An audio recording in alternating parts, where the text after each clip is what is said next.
Shalom jemaat Smart People dimanapun teman-teman berada, bagaimana kabarnya hari ini? Kita tiba di sesi yang terakhir dari seri pencobaan biasa.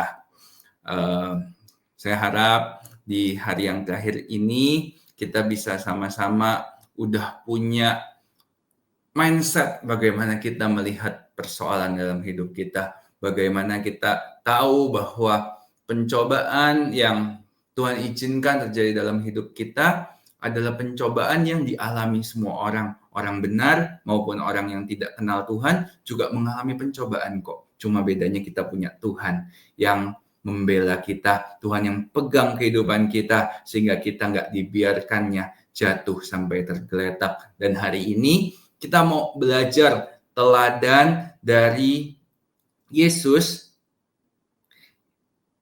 sang pemegang kehidupan kita. Dan sebelum kita mulai, mari yuk sama-sama kita berdoa. Tuhan, kami mengucap syukur di hari ini, kami mau belajar bagaimana Tuhan Yesus ajarin kami untuk merespon dalam menghadapi pencobaan. Sebagaimana Engkau pun turun ke dunia dan mengalami pencobaan-pencobaan dalam kehidupan. Dan Engkau mengajarkan sungguh banyak hal yang dapat kami jadikan teladan dalam kehidupan kami. Tuhan, ajar kami, walaupun kami mungkin nggak langsung bisa, tapi Tuhan pelan-pelan ya, sabar dengan kami, berproses bersama kami. Terima kasih Tuhan, kami mau mendengarkan, urapi setiap kami, biar firman ini boleh jadi firman yang hidup dalam setiap kami. Terima kasih Tuhan, dalam nama Tuhan Yesus. Haleluya. Amin. Ya, jadi hari ini kita mau belajar bagaimana teladan Yesus dalam menghadapi pencobaan selama saat Yesus turun ke dunia. Saya mau buka dulu dengan kalimat seperti ini. Kadang kita tuh suka nanya kan, kenapa sih kok kita harus mengalami pencobaan? Jawaban paling logikanya tuh seperti ini. Yesus aja dicobai, apalagi elu, gitu ya. Jadi Yesus aja yang adalah Tuhan, dia 100% Tuhan, dan juga 100% manusia. Dia yang 100% Tuhan, aja dicobain. Mengalami pencobaan, mengalami masalah. Bahkan yang dialami Yesus jauh lebih berat daripada mungkin apa yang kita alami sekarang. Bukan mungkin, pasti lebih berat. Sehingga pencobaan yang kita alami hari ini, itu kita sudah dikasih Yesus contekan jalan keluarnya. Nah, ini kita mau belajar nih, teladan Yesus nih kayak apa sih saat dia dicobai, dan pencobaan-pencobaan apa aja sih yang Yesus alami gitu loh. Dan saat Yesus pelayanannya, setelah Yesus dibaptis, Yesus ini kita tahu ya di Matius 4 ayat 1 sampai 11, kita tahu gitu bahwa Yesus dipimpin oleh roh ke padang gurun untuk dicobai oleh iblis. Ayat ini tolong jangan disalah tafsirkan, bukan artinya Yesus nurut sama iblis, tapi Yesus memilih untuk taat pada kehendak Bapa. Justru Yesus mau menunjukkan bahwa dia adalah Allah yang berkuasa. Sehingga dari cerita ini, dari kisah Yesus yang dicobai di padang gurun, menunjukkan bahwa pencobaan seringkali tetap datang sekalipun kita taat kepada Tuhan. Sekalipun kita sudah dibaptis, kita sudah ikut kelas pendalaman 1, 2, 3, bahkan sampai 10 mungkin, pencobaan akan tetap terjadi. Gak ada manusia satupun yang kebal dari pencobaan. Bahkan Tuhan Yesus aja mengalami pencobaan. Namun Yesus menghadapi pencobaan bukan dengan kekuatan daging. Justru Yesus menghadapinya, meresponinya dengan kekuatan firman. Kalau kita lihat polanya dari Matius 4 ayat 1 sampai 11, Yesus tuh selalu menjawab, ada tertulis, ada tertulis, ada tertulis. Sehingga ini harus jadi dasar dalam hidup kita. Bahwa dalam melihat segala sesuatu, pencobaan yang diizinkan terjadi dalam hidup kita, kita ambil pola untuk kita hadapi, kita responi dengan kebenaran firman Tuhan. Karena pendengaran akan firman Tuhan menumbuhkan iman kita. Iman timbul dari pendengaran akan firman Tuhan. Nah, tiga jenis pencobaan dan respon Yesus. Yang pertama, pencobaan terhadap kebutuhan jasmani. Dikatakan apa? Jika engkau anak Allah, perintahkanlah supaya batu-batu ini jadi roti. Pertanyaannya, semua pencobaan yang dilontarkan iblis kepada Yesus, itu menurut teman-teman nih, Yesus bisa nggak lakukan? Pasti bisa. Bukan dia nggak bisa, tapi dia memilih. Dia memilih untuk tidak melakukannya. Dia memilih untuk taat pada kehendak Bapa. Dikatakan jika engkau anak Allah, perintahkanlah supaya batu-batu ini jadi roti. Yesus menjawab, ada tertulis manusia hidup bukan dari roti saja, tapi firman yang keluar dari mulut Allah. Yesus menunjukkan bahwa realita kelaparan dan kebutuhan fisik kita, kebutuhan jasmani kita tidak boleh mengalahkan kebutuhan kita akan kebenaran firman Tuhan. Ia mengajarkan hidup itu gak cuman soal kebutuhan makan, tapi roh kita adalah faktor penting, bahkan lebih penting untuk kita isi dengan kebenaran-kebenaran firman Tuhan. Sehingga saya katakan gini, ada orang yang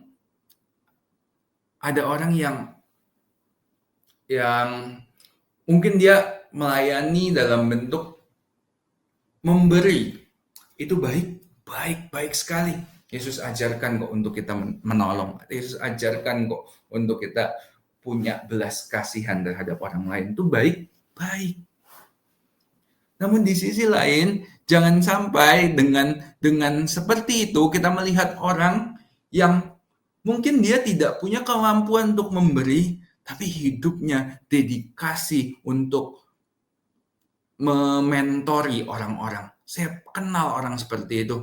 Mungkin hidupnya nggak bisa ngasih apa-apa, tapi dia turun ke jalan-jalan, dia turun ke pinggiran-pinggiran untuk apa? Untuk mendampingi orang-orang yang broken, untuk mendampingi orang-orang yang membutuhkan tuntunan. Dan itu juga berkat Tuhan loh. Itu jawaban yang bisa merubah kehidupan orang. Lebih dari sekedar apa yang bisa diberikan dengan materi. Materi mungkin hari ini dikasih, 1 minggu, 2 minggu lagi habis. Dan mereka melupakannya. Tapi orang kalau dikasih firman, tapi orang kalau ditaburi firman itu bertumbuh. Dikatakan oleh firman Tuhan, bertumbuh 30, 60, 100 kali ganda. Dan berbuah. Dan buahnya pasti jadi dampak yang baik bagi kehidupannya. Itu sebabnya saya hari ini melayani, bukan hanya saya melayani, mungkin ada orang yang Tuhan panggil untuk melayani dalam bentuk sosial, membagikan sesuatu. Tapi Tuhan panggil saya untuk menjadi pendamping, untuk jadi mentor bagi orang-orang yang ditinggalkan, untuk jadi mentor bagi orang-orang yang sakit hati. Karena mereka juga orang-orang yang membutuhkan belas kasihan loh. Saya tahu panggilan orang beda-beda, namun hari ini, yuk kita sama-sama punya kesadaran bahwa apapun panggilan hidup kita, tetap kebutuhan akan firman Tuhan ini menjadi hal yang penting dan bisa menjadi jawaban yang memerdekakan kehidupan banyak orang. Yang kedua, pencobaan yang Yesus alami adalah pencobaan untuk membuktikan kehebatan. Dikatakan apa? Iblis berkata, jika jatuhkan dirimu ke bawah, nanti kan ada malaikat yang menyelamatkanmu. Iblis bahkan pakai ayat loh. Cuman iblis dari awal kita tahu ya, dia suka bolak-balik ayat ya, dia suka suka suka ngasal kalau pakai ayat tuh. Makanya yang suka ngasal pakai ayat, apalagi ayat dipakai buat nyindir orang, jangan loh ya, ayat tuh nggak boleh dipakai buat nyindir orang. Ayat itu harus dipakai buat orang tuh semakin mengasihi sesamanya. Orang bisa bisa mengalami kasih Tuhan. Nah, ini Yesus menjawab, ada pula tertulis, jangan engkau mencobai Tuhan Allahmu. Yesus bisa nggak menjatuhkan dirinya dan diselamatkan malaikat? Pasti bisa, 1000%. Tapi Yesus nggak mau mencobai Allah, karena buat apa kita menunjukkan sesuatu? Buat apa kita cari validasi dari manusia? Apalagi dari iblis, nggak perlu banget deh. Tapi buat apa kita cari validasi? Artinya bukan berarti kita jadi batu sandungan kemana-mana. Oh enggak ya, saya nggak bicara seperti itu. Kita nggak boleh jadi batu sandungan. Tapi di sini bicara konteksnya adalah kita ini nggak perlu validasi di hadapan manusia. Yang penting apa yang kita lakukan divalidasi oleh Tuhan. Bahkan bukan urusan orang kok menilai kamu layak atau nggak layak. Kalau hari ini saya melayani berdasarkan apa kata orang, hari ini saya nggak mau. Rekaman ini nggak mau. Kenapa? Karena banyak orang mengenal saya, bukan kenal saya yang sekarang. Banyak orang mengenal orang-orang yang dipakai Tuhan, itu dengan versinya mereka. Bahkan Yesus saja di kota dia di mana dia dibesarkan di Nazaret, Yesus tuh nggak melakukan banyak mujizat karena banyak orang meremehkan Tuhan, meremehkan Yesus. Bukan Yesusnya nggak berkuasa. Artinya apa? Yesus nggak perlu tuh validasi, dia bisa lakukan mujizat. Itu loh yang kita belajar. Yesus juga ngajarin nggak perlu nih validasi buat apa? Iya kalau bisa menjatuhkan diri ke tanah, terus aku selamat, terus kenapa? Lebih baik dia taat sama Bapa, walaupun mungkin dia nggak dapet glory tersebut. Yesus menunjukkan bahwa iman tuh nggak perlu pembuktian. Ketaatan dalam kediaman justru punya dampak yang lebih kuat. Kemudian pencobaan untuk kompromi demi kemuliaan. Nah, ini nih yang lagi banyak di mana-mana. Buat kemuliaan, buat kepentingan diri sendiri, iblis berkata apa? Sujudlah menyembah aku, maka semua seisi dunia ini aku berikan kepadamu. Yesus jawab apa? Ada tertulis, bahkan engkau, iblis, engkau harus nyembah Tuhan Allahmu dan hanya kepada Dia sajalah engkau berbakti. Yesus tahu kok nilai apapun yang dia lakukan ataupun dia tidak lakukan, dia tetap Tuhan. Yesus menolak kemuliaan yang instan tanpa salib. Yang ngerti bahwa rencana Allah lebih penting untuk digenapi daripada pencapaian duniawi. Artinya apa? Kita mau belajar untuk taat pada prosesnya Tuhan, sekalipun nggak enak. Mungkin dengan kita meninggalkan kepercayaan kita kepada Tuhan, kita meninggalkan iman kita kepada Tuhan, kita merasa kita bisa hidup nyaman, kita merasa kita bisa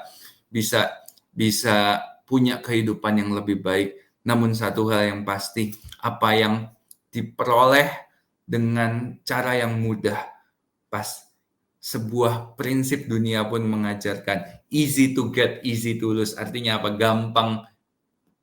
Gampang memperolehnya, gampang juga untuk melepaskannya.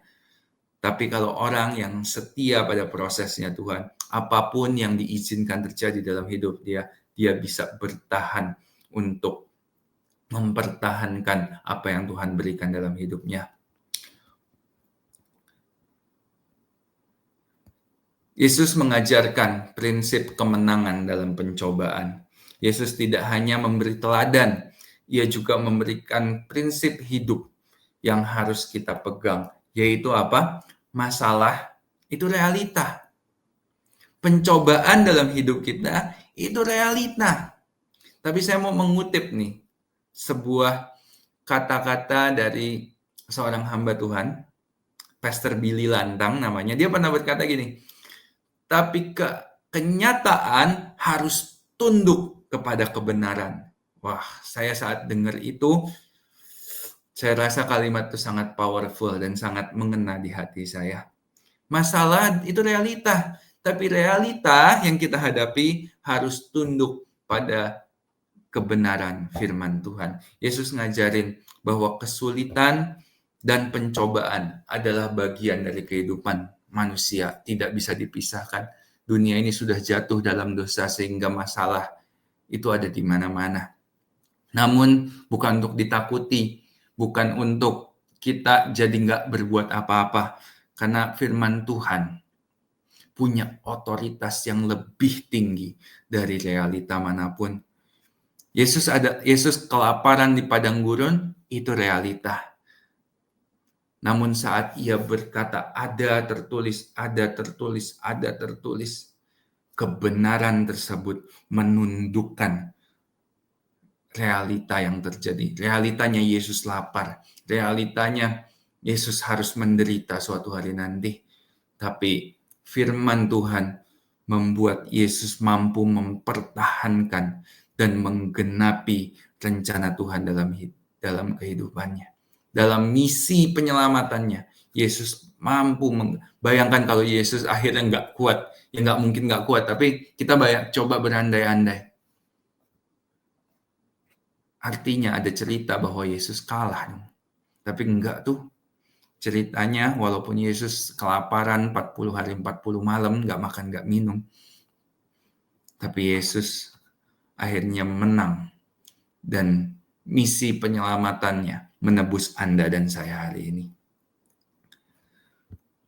Jangan kita terkejut kalau pencobaan datang, bahkan di saat kita lagi taat-taatnya sama Tuhan. Jangan terkejut kalau kita udah melayani, kita udah memberi, bahkan kita memberi semua yang kita punya, tapi masalah tetap datang dalam hidup kita. Jangan terkejut. Justru apa yang kita harus lakukan? Kita harus tetap pelayanan, kita harus tetap memberi. Tapi satu hal yang nggak boleh ketinggalan, kita harus terus persiapkan diri kita, karena Tuhan juga ngajarin untuk mempersiapkan diri. Kita harus isi hidup kita dengan firman sebelum pencobaan itu datang. Jangan sampai pas pencobaan datang baru kita nyari-nyari ayat buat kita tulis di Instagram Story. Jangan ya, justru kita baca ayat setiap hari supaya saat kita tahu pencobaan itu datang, kita tahu harus ngeluarin jurus yang mana.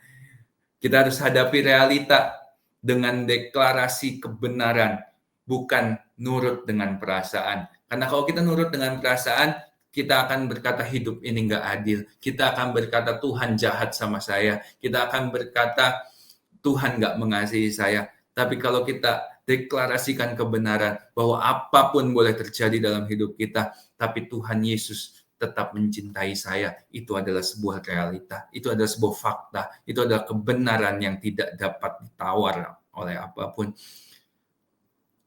Jadi saat kita memandang sebuah persoalan, kita hari ini kita rubah yuk cara respon kita. Bukannya, kok aku rasa aku ini diperlakukan nggak adil ya? Enggak. Kita rubah respon kita jadi mungkin aku saat ini merasa diperlakukan tidak adil. Tapi kebenaran firman Tuhan berkata, apa dalam hidup kita jadi lebih penting daripada realita yang terjadi dalam hidup kita. Kita harus menundukkan bahkan logika, emosi, dan fakta pada firman. Realita boleh berkata, saat ini aku kekurangan. Tapi firman Tuhan berkata, Tuhan adalah gembalaku, takkan kekurangan aku. Teladan Yesus juga mengajarkan bagaimana kita meresponi orang yang bersalah kepada kita. Yesus bukan hanya menghadapi pencobaan dari iblis yang kita baca tadi. Tapi Yesus semasa pelayanannya, juga memperoleh cobaan-cobaan dari orang-orang yang berniat menjatuhkan dan menjebaknya. Dalam pelayanannya, Yesus dihadapkan dengan apa? Dengan pertanyaan yang menjebak. Yesus sering banget mau dijebak supaya Yesus bisa dipersalahkan. Menghadapi tuduhan palsu, menghadapi kritik yang kasar dan penuh kedengkian. Dan Yesus menghadapi penolakan meskipun ia tidak bersalah. Namun kalau kita lihat semua respon Yesus tuh nggak reaktif tuh. Tapi Yesus merespon dengan tepat. Bahkan yang keluar dari mulutnya adalah firman. Yesus nggak pernah kehilangan kendali atas hatinya. Yesus nggak pernah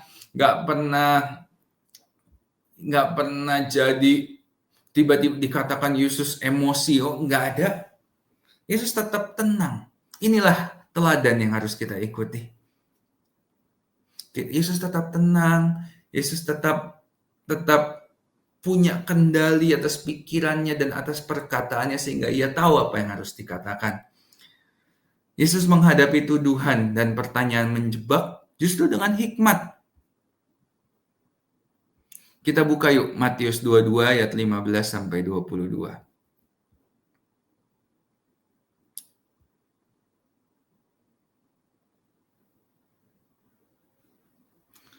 Matius 22 ayat 15 sampai 22. Kemudian pergilah orang-orang Farisi, mereka berunding bagaimana mereka dapat menjerat Yesus dengan suatu pertanyaan. Selanjutnya,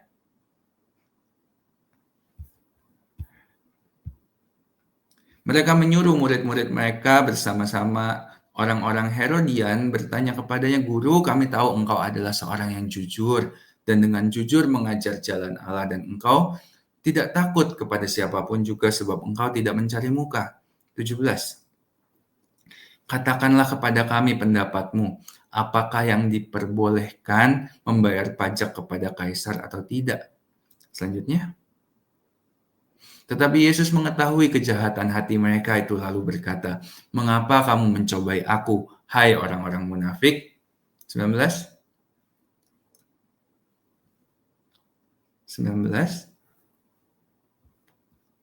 Selanjutnya Matius 22 ayat 19.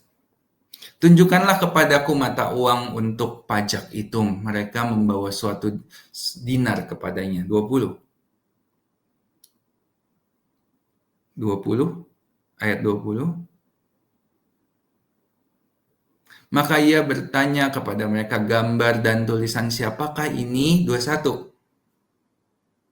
Jawab mereka, gambar dan tulisan kaisar. Lalu kata Yesus kepada mereka, berikanlah kepada kaisar apa yang wajib kamu berikan kepada kaisar, dan kepada Allah apa yang wajib kamu berikan kepada Allah. 22 terakhir.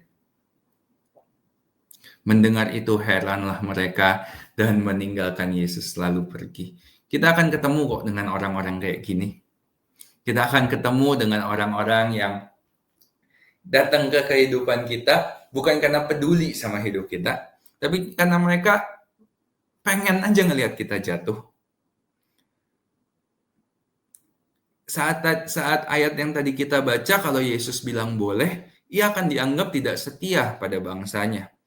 Lalu, tapi sebaliknya, kalau ia bilang nggak boleh, ia bisa dilaporkan sebagai pemberontak Roma. Namun Yesus nggak terjebak tuh dengan hal itu. Yesus nggak terjebak dalam versi benar atau salahnya manusia. Ia memberikan jawaban yang penuh hikmat. Berikan pada kaisar apa yang wajib diberikan pada kaisar, dan kepada Allah apa yang wajib diberikan pada Allah. Yesus mengajarkan kita untuk menjawab segala sesuatunya dengan hikmat Tuhan, tidak dengan emosi. Sekalipun mungkin kalau kita di situasi tersebut rasanya enaknya ngomel nih. Rasanya enaknya, kamu ngejebak aku ya? Kita seringkali langsung ngomel. Satu hal yang saya belajar, jangan memutuskan segala sesuatu saat sedang emosi. Tapi minta hikmat surgawi. Jangan biarkan pertanyaan menjebak, atau jangan biarkan orang lain membuat kita punya respon, punya tanggapan menanggapinya dengan kedagingan. Tapi berjalanlah, peganglah terus kebenaran dan kasih. Itu adalah dua hal yang harus kita pegang dalam meresponi orang-orang di sekitar kita. Lalu juga Yesus menanggapi orang yang menuduh dengan kasih dan keadilan. Nggak usah dibuka ayatnya, tapi kita semua tahu ada seorang wanita yang tertangkap berzina. Hukum Taurat katakan apa? Lempari perempuan itu dengan batu. Lalu ditanya kepada Yesus, menurut kamu gimana? Kalau mau baca di Yohanes 8 ayat 1-11, tapi nggak usah dibuka. Sekarang nanti aja habis ini, teman-teman renungin lagi di rumah. Tujuan mereka bukan menegakkan hukum kok, tapi mereka mau menjebak Yesus dan mempermalukan wanita tersebut. Namun Yesus responnya apa? Kalau kita baca, Yesus itu diam. Lalu dia menulis di tanah. Artinya apa? Yesus pun mengambil tindakan untuk menenangkan dirinya dan berpikir. Sehingga keluarlah sebuah statement yang powerful. Barang siapa di antara kamu tidak berdosa, hendaklah ia yang pertama melemparkan batu kepada perempuan ini. Satu persatu pergi, lalu Yesus berkata, aku pun tidak menghukum engkau. Tapi berhenti sampai itu? Tidak. Yesus tetap menegur, Yesus tetap menegakkan keadilannya. Pergilah dan jangan berbuat dosa lagi. Jadi yang bilang Yesus itu jadi orang-orang yang dengan paham boleh asal-asalan toh Yesus menyelamatkan, itu ngaco ya. Kasih karunia Tuhan itu bukan merupakan legalitas untuk melakukan dosa. Tapi kasih karunia Tuhan justru harus diresponi dengan hidup yang takut akan Tuhan. Hidup yang dijaga kudus di hadapan Tuhan. Yesus ngajarin penghakiman itu bukan cara Tuhan untuk menyelamatkan. Lalu di sisi lain, kasih bukan berarti membenarkan dosa.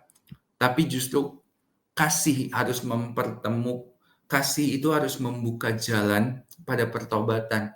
Makanya orang yang konseling sama saya, boleh ditanya kepada mereka, kalau ada yang kenal mungkin pernah konseling sama saya nggak pernah bilang kamu salah ini, kamu salah ini, kamu salah ini, baca ini, baca itu, pelayanan ini. Nggak pernah bentuknya perintah dan penghakiman.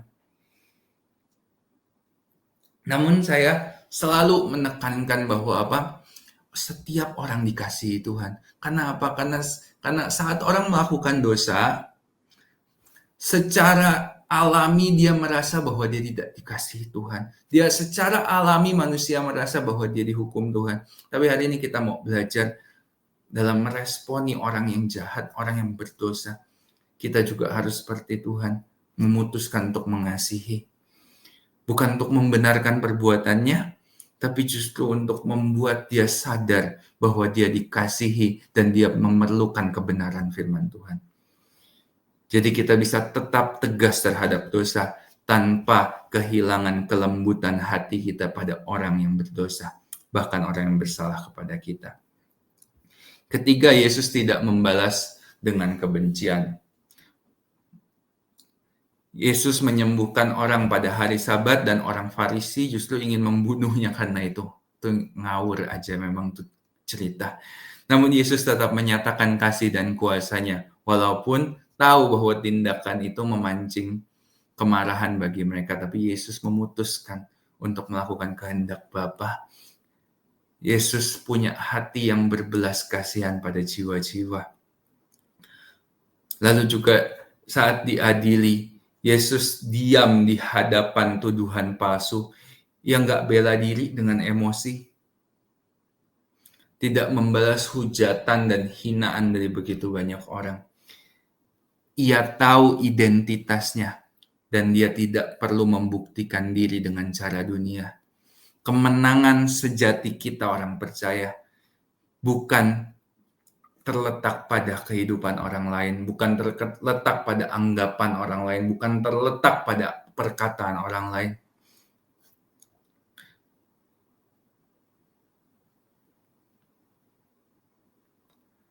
Tidak semua tuduhan harus dijawab, tidak semua hal yang salah perlu diklarifikasi. Saya sering dengar sebuah statement mengatakan kebenaran itu tidak perlu dibela karena kebenaran akan membela dirinya sendiri. Orang yang tahu siapa dirinya dalam Tuhan tidak mudah tersulut oleh hinaan, tidak mudah tersulut oleh perbuatan orang lain. Terserah orang mau bilang apa, namun identitas saya, identitasku terletak di dalam Tuhan yang mengasihi aku. Walaupun kalau misalnya suatu hari Anda berbuat salah, atau saat ini Anda sedang berbuat salah atau sedang jatuh dalam dosa, tentu perbuatan tersebut harus disertai dengan yang namanya pertobatan. Namun satu hal yang pasti, orang mungkin bisa ngecap kamu orang yang jahat, orang bisa bilang kamu orang berdosa, orang bisa menghakimi kamu. Tapi satu hal, jangan mau kita tertipu dengan tipu muslihat iblis, karena iblis berusaha untuk memisahkanmu dari kasih Tuhan. Kabar baiknya, engkau lagi baik maupun tidak baik, Tuhan Yesus tetap mengasihimu. Tapi saya ingatkan, kalau engkau hari ini jatuh dalam dosa, kembali pada Tuhan, sertai perbuatanmu dengan pertobatan, dan temukan identitas barumu di dalam Tuhan yang mengasihi hidupmu, dan jangan berbuat dosa lagi. Tuh, kita bisa punya hati yang tetap lembut walaupun diperlakukan tidak adil. Kita harus responsif, jangan reaktif. Hikmat dari Tuhan buat kita bisa menjawab dengan tenang dan gak perlu marah-marah. Jaga hati, jaga mulut. Sekalipun dalam keadaan kepepet sekalipun, kita belajar dari Yesus. Perkataannya tidak pernah membuat dirinya jadi berdosa. Bahkan saat Yesus marah, kemarahannya pun, marah boleh gak? Boleh. Tapi marahnya tuh yang ada sebabnya, kayak Yesus marah di bait Allah. Itu seringkali dijadikan alasan orang untuk boleh marah-marah. Jangan salah, firman Tuhan lain juga katakan amarah manusia tidak mengerjakan sesuatu yang baik di hadapan Allah. Kemarahan Yesus bukan menjadi alasan buat kita boleh marah-marah ya, tapi kemarahan Yesus itu seperti yang kita tahu tetap mengajar, tetap ada pengajarannya, tetap firman Tuhan. Dan Yesus tuh nggak berdosa dalam kemarahannya. Sedangkan kita manusia seringkali berdosa dalam kemarahan kita. Dan kita harus tahu kapan harus bicara, kapan harus diam. Diamnya Yesus di hadapan Pilatus bukan bentuk kelemahan, tapi justru bentuk kekuatan. Karena Yesus bisa lakukan apa aja, tapi dia memilih untuk diam supaya kehendak Bapa terjadi dalam hidupnya. Teladan dan perkataan Yesus. Ini yang terakhir. Bagian terakhir yang sekaligus jadi penutup kita hari ini. 7 perkataan Yesus, penuh kasih, kebenaran, dan kuasa yang menjadi teladan bagi kita. Yang pertama, Lukas 23 ayat 34. Ini saya agak lompat-lompat ya, tolong diikuti. Lukas 23 ayat 34. Ya Bapa, ampunilah mereka sebab mereka tidak tahu apa yang mereka perbuat. Yesus mengampuni bahkan sebelum diminta. Ini menunjukkan kasih dan pengampunan yang tidak bersyarat. Jangan menunggu orang minta maaf untuk mengampuni, tapi ambillah tindakan untuk mengampuni sebagai sebuah keputusan. Jangan malah kita emosi. Mengampuni membuat kita bebas dari beban dan akar pahit dalam kehidupan kita. Lukas 23 ayat 43. Lukas 23 ayat 43. Aku berkata kepadamu, sesungguhnya hari ini juga engkau akan ada bersama-sama aku dalam Firdaus. Kita tahu ya, ini dikatakan kepada penjahat di sampingnya. Bahkan di saat Yesus ini lagi setengah mati, Yesus nih sempet-sempetnya loh mikirin jiwa-jiwa. Yesus nih sempet-sempetnya loh masih altar call orang di sebelahnya, penjahat di sebelahnya. Artinya apa? Masalah yang menimpa hidup kita gak membuat kita jadi gak bisa membatasi. Jangan karena masalah dalam hidup kita jadi punya alasan untuk tidak mau melayani Tuhan. Tetap kok, Yesus lagi disalib aja, Yesus bisa altar call orang di sebelahnya. Artinya apa? Masalah mungkin tetap ada dalam hidup kita. Cuma satu hal, jangan biarkan kesakitan yang kita alami membuat kita melupakan orang lain. Justru dalam penderitaan, tetaplah jadi jawaban bagi orang lain. Biar apa yang terjadi dalam hidupmu, Tuhan mampu tolong kok. Nanti Tuhan kirimkan juga kok orang lain untuk tolong hidupmu. Tapi bukan berarti engkau gak peduli sama orang lain. Tetap amanat agung itu tetap harus dikerjakan. Pergi jadikan semua bangsa murid itu sekalipun dalam masalah. Justru di dalam amanat agung itu mengandung janji firman Tuhan, dan ketahuilah aku menyertaimu sampai pada kesudahannya. Belas kasihan gak pernah mengenal waktu. Kalau belas kasihan itu sifatnya di sini. Jadi apapun yang terjadi di luar, harusnya hati kita tetap penuh dengan belas kasihan. Yohanes 19 ayat 26 sampai 27.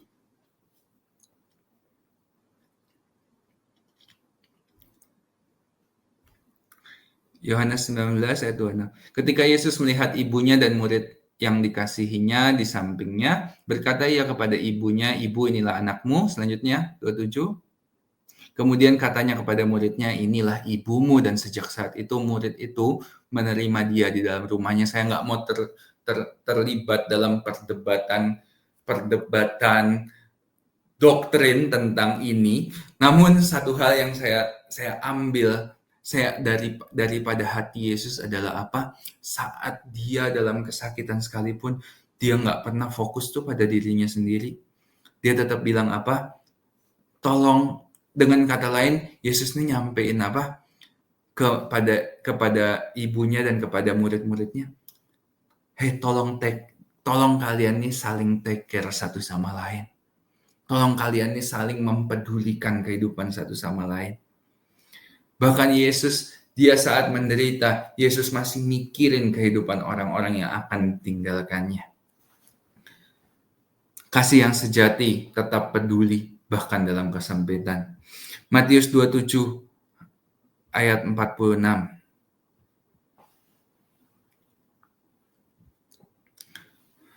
Matius 27 ayat 46.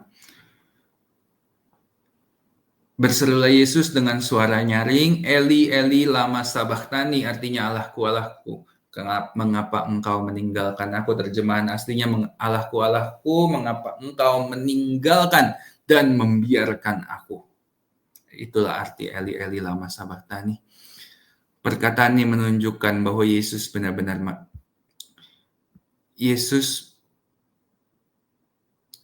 begitu merasakan keterpisahan dengan Bapa. Yesus mengekspresikan perasaannya yang paling dalam. Jadi Yesus ini tahu tuh rasanya ditinggalkan. Yesus tahu rasanya tidak dipedulikan. Yesus tahu. Jujur pada Tuhan saat hati kita remuk. Yesus tahu rasanya. Namun tetap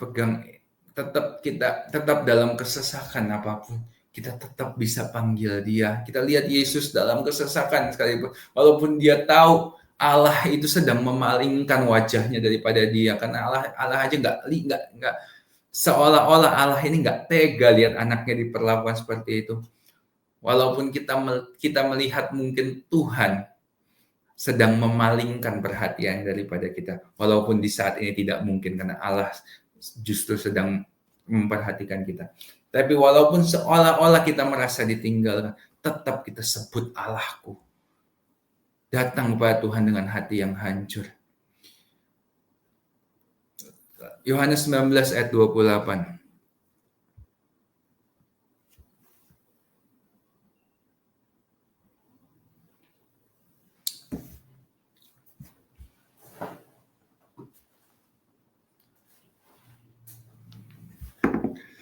Berkatalah ia supaya genaplah apa yang tertulis dalam kitab suci, aku haus. Perkataan ini menunjukkan bahwa Yesus benar-benar manusia, menderita secara fisik, tapi juga di balik segala penderitaan, Yesus tetap menggenapi firman-Nya. Yesus ngerti penderitaan kita karena ia sendiri pernah haus, pernah lelah, pernah menderita. Saat saya baca tulisan Yesus berkata, aku haus, hati saya itu hancur loh. Walaupun Tuhan Yesus sudah menyelesaikannya, tapi hati saya hancur loh. Kok Yesus sampai begitunya ya buat Anda dan saya? Dan saat ini, kita tuh nggak sendirian karena itu. Ia adalah imam besar yang turut merasakan kelemahan kita.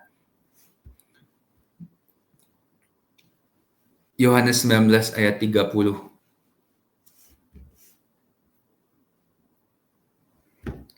Yohanes 19 ayat 30.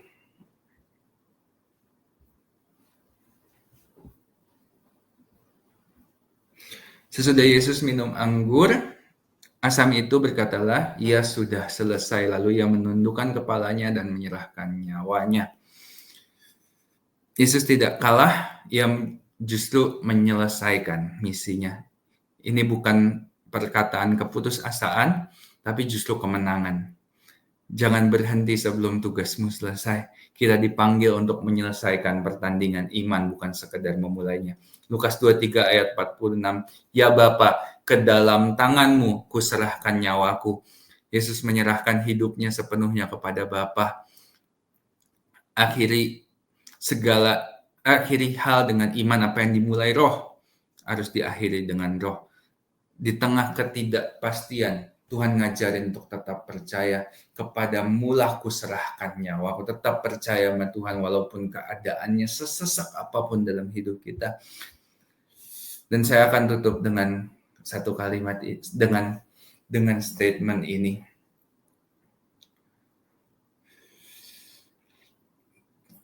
Tuhan Yesus yang adalah Tuhan turun ke dunia dengan segala keterbatasannya supaya kita dibebaskan. Kita boleh hidup dalam kemerdekaan. Yesus yang adalah Tuhan dihina, dipermalukan supaya Anda dan saya, anak-anaknya, bisa hidup dalam kebanggaan. Yesus turun ke dunia mengalami sakit yang begitu luar biasa supaya hari-hari ini Anda dan saya memperoleh kesembuhan yang disediakan. Dan Yesus yang adalah Tuhan mati di kayu salib.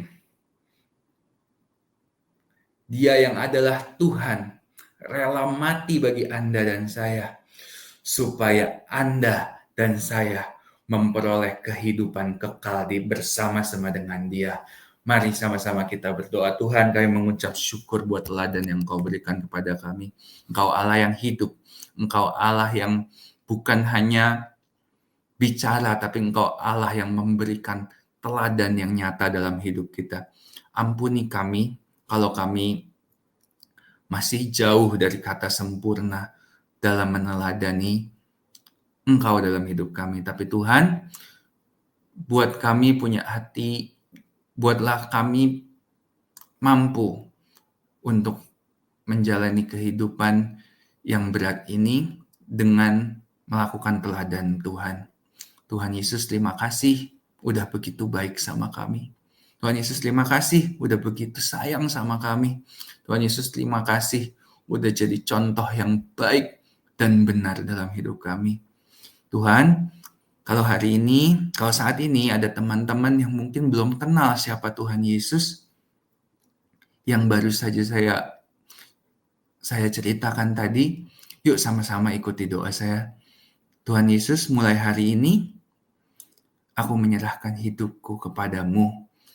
Aku mau percaya dan menerima Tuhan Yesus sebagai satu-satunya Tuhan dan Juru Selamat dalam hidupku. Tuhan, hadirlah dalam hidupku. Dan mulai hari ini, Engkaulah yang berdaulat dalam kehidupanku. Terima kasih Tuhan. Tuhan menyerahkan kehidupan semua teman-teman dalam tangan-Mu, setiap permasalahannya, setiap yang mengalami sakit penyakit, aku berdoa, bilur dan darah Yesus menyembuhkan-Mu. Engkau yang terikat, dalam nama Yesus kau mengalami kelepasan. Kau yang punya masalah dalam keluarga, aku perintahkan roh kesatuan turun di tengah-tengah keluargamu. Engkau yang sedang struggle dalam pekerjaan, aku berdoa biar tingkap-tingkap langit dibuka atas hidupmu. Engkau yang sedang merindukan pasangan hidup, Tuhan berikan seorang penolong yang melengkapi kehidupanmu yang sepadan dan takut akan Tuhan. Dan segala permasalahan lain yang smart people sedang hadapi hari ini, Tuhan yang tahu, Tuhan yang punya cara, dan Tuhan yang beracara dalam setiap kehidupan smart people yang sedang mendengarkan ini. Tuhan, aku menyerahkan kehidupan teman-teman dalam tangan-Mu, dan juga Engkau pakai Smart People Church sebagai saluran berkat agar Injil diberitakan sampai ke ujung bumi dan bilangan orang benar semakin hari semakin bertambah di muka bumi ini. Di dalam nama Tuhan Yesus berdoa mengucap syukur. Haleluya. Amin.